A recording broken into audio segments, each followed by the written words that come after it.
Paul said to the Corinthians, "Let there be no division among you." And yet in today's modern Christian church, there's over 41,000 different denominations. So how are we doing on that? Why is there such denominational division? And what does this mean?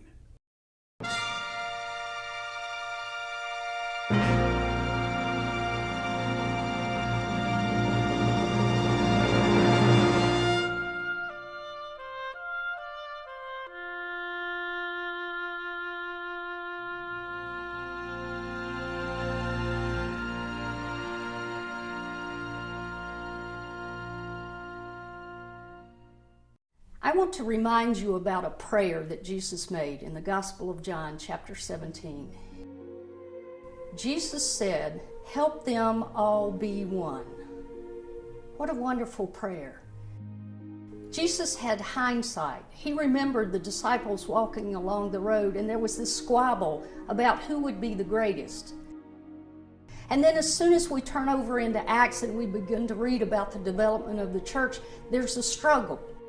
In that early church, who was in, who was out?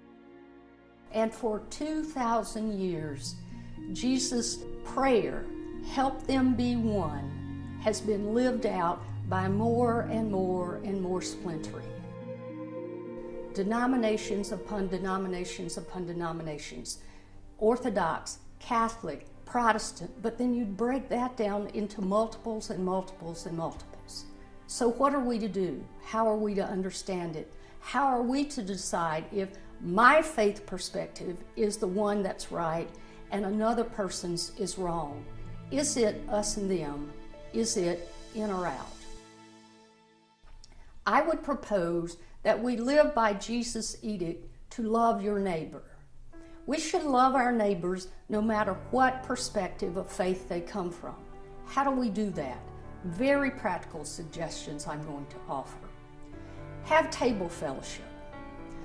If I live next to you and you're Lutheran and the other next door neighbor is Presbyterian, let's get together and have a cookout fairly often so we get to know each other, and the more we engage, the more comfortable we get with one another. Then we begin to ask the kinds of questions and share the kinds of things that are the deepest on our hearts, like, why do you baptize this way and my Baptist faith says we do it this way?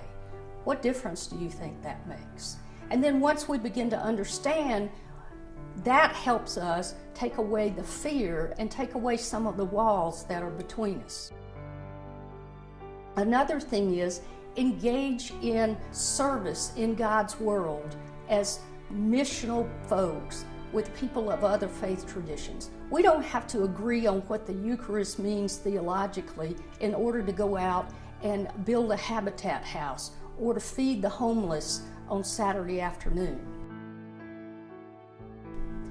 And maybe the question or the idea that I give here might cause the biggest problem for the pastors out there, because it's all about attendance and offerings in the plate. But what if for a 6-month period, a church declared that for these months, we are going to have high attendance in our congregation for 3 weeks out of the month. And then on that random 4th week that each member picks, the assignment is to go to a denomination that is different, to observe, to worship with people who are not of the same denomination, see what theology comes out of the music, see what happens in the sermons, share the Eucharist, and then come back once a quarter on the 5th Sunday of the month and dialogue with one another about what you're learning, and then you can compare and contrast that to what your own tradition is. That would begin to make thoughtful relationships with the neighbor of a different denomination, and maybe begin to come back to Jesus' prayer, "Help us be one," which is what our call is. So there's a brief look at unity and faith. To explore it further, turn to your study guide.